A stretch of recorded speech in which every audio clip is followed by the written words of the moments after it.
Good afternoon, ma'am. My assigned topic is all about the Module 7 or the non-institutional correction programs.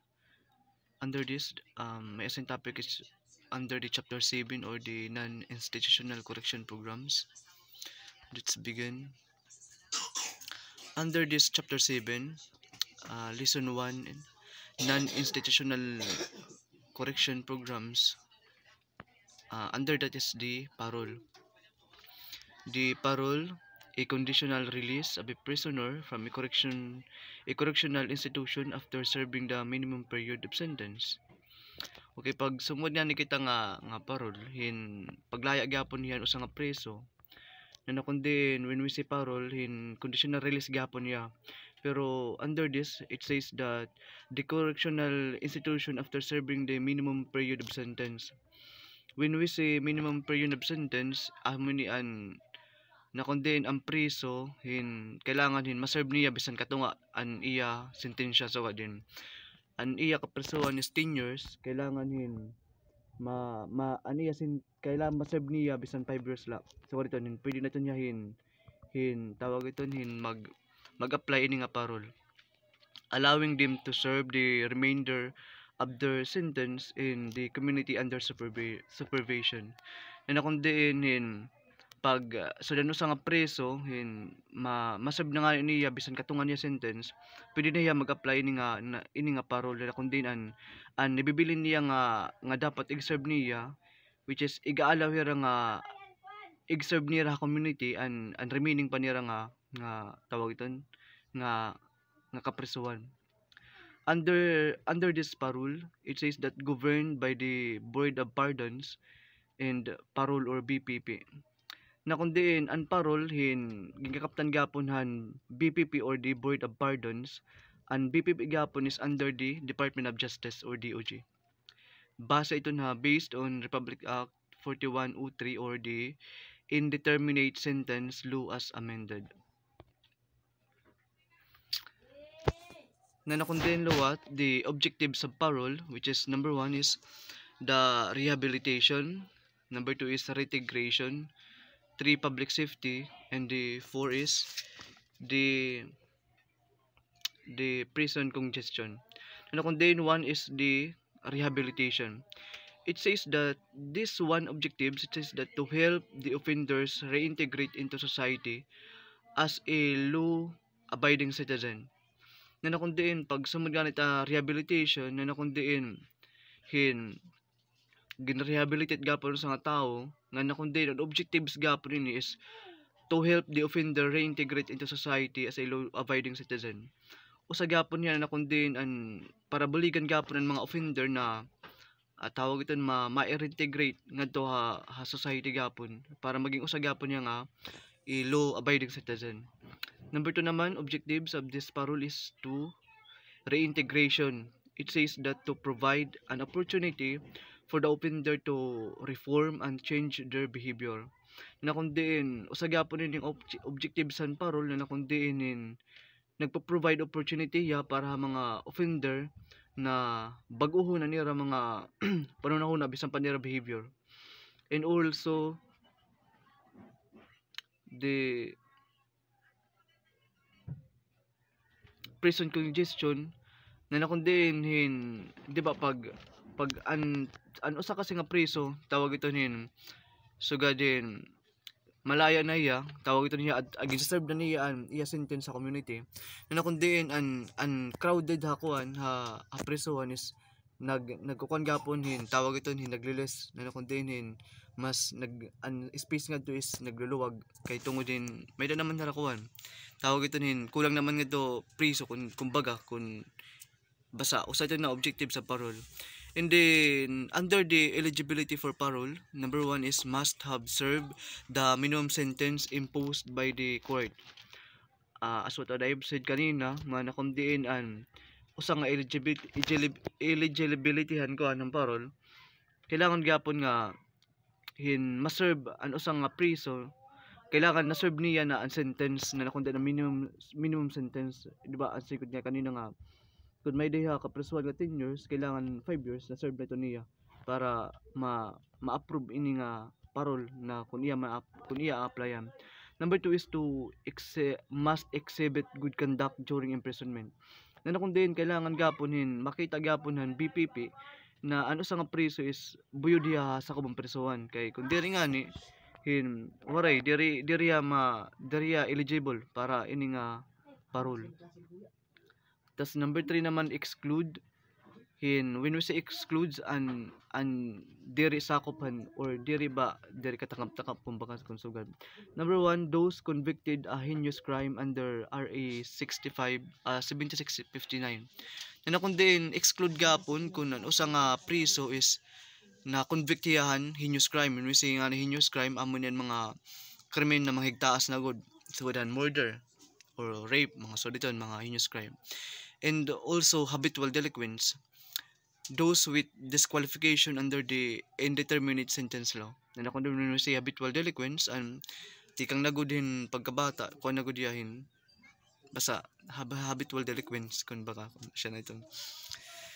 And also the process of granting of parole, na kung diin there's a 6 I think 6 tama 6 process of granting of parole.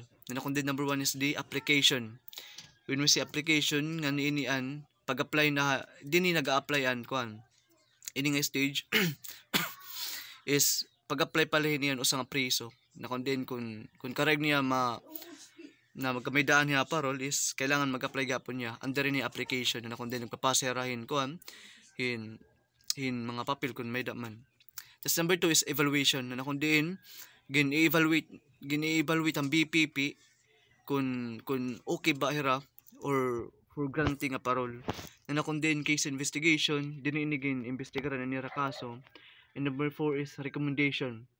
Sa number 5 is approval or denial. Dili na stage na kung diin kung ano sa nga preso is nag-apply kung iga-approve ba or igdi-deny han BPP. Na kung diin number 6 is the release order.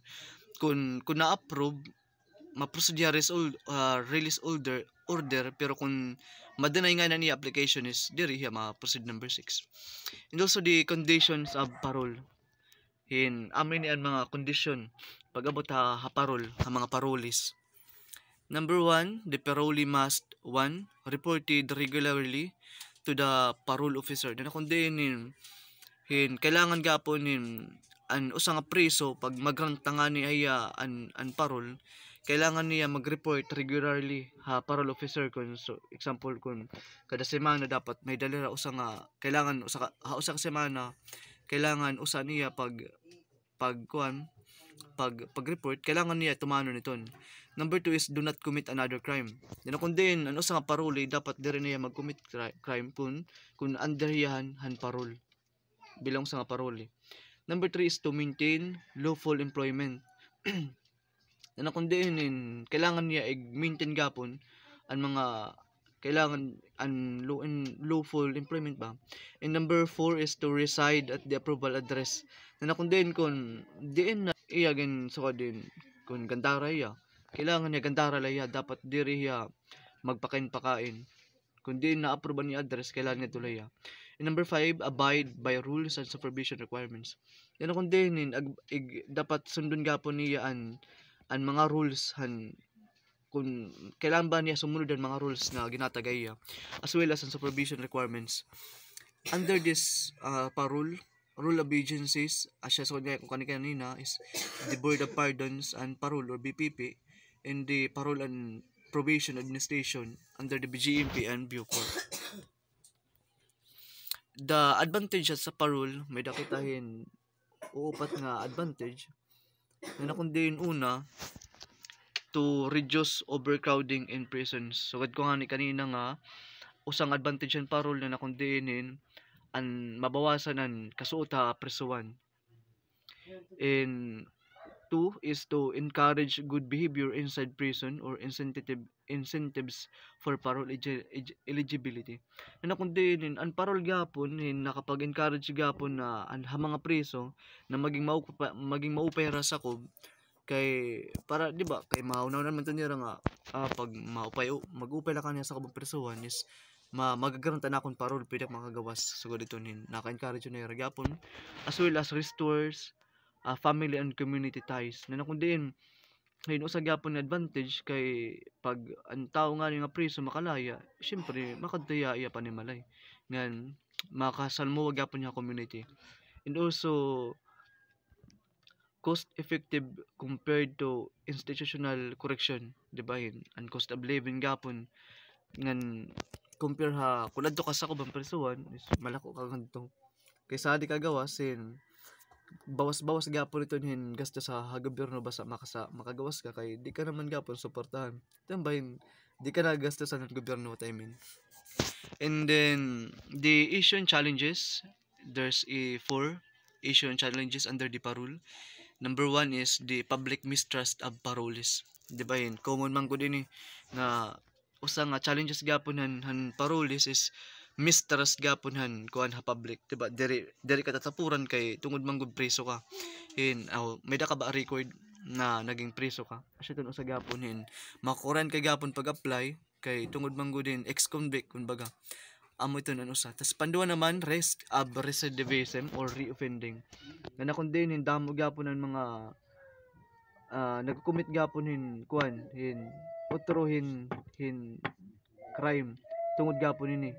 Kay di ba once preso tapos maaprobiyahan